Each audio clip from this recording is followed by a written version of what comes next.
Hey there guys, in this quick video I'm going to show you how you can possibly fix the issue with your LG fridge or LG refrigerator as the CFE code and how you can possibly fix it. So this is problem with condenser fan motor, and what you need to do first, that you're gonna like unplug the refrigerator.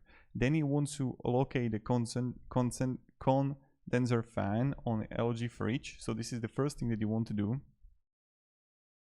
And it should be all right here. So checkout is going to look like this primarily. And you might need to also remove the rear access panel to reach it. Then you want to inspect it if there is something with it, obstructions, debris, or something.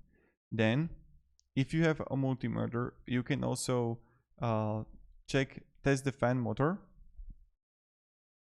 So this is another thing that you can try. Maybe it's going to check it, and then you need to like replace it if it's necessary. So yeah, this is like what is the issue with it. Just wanted to make this quick video. Have a great day and goodbye.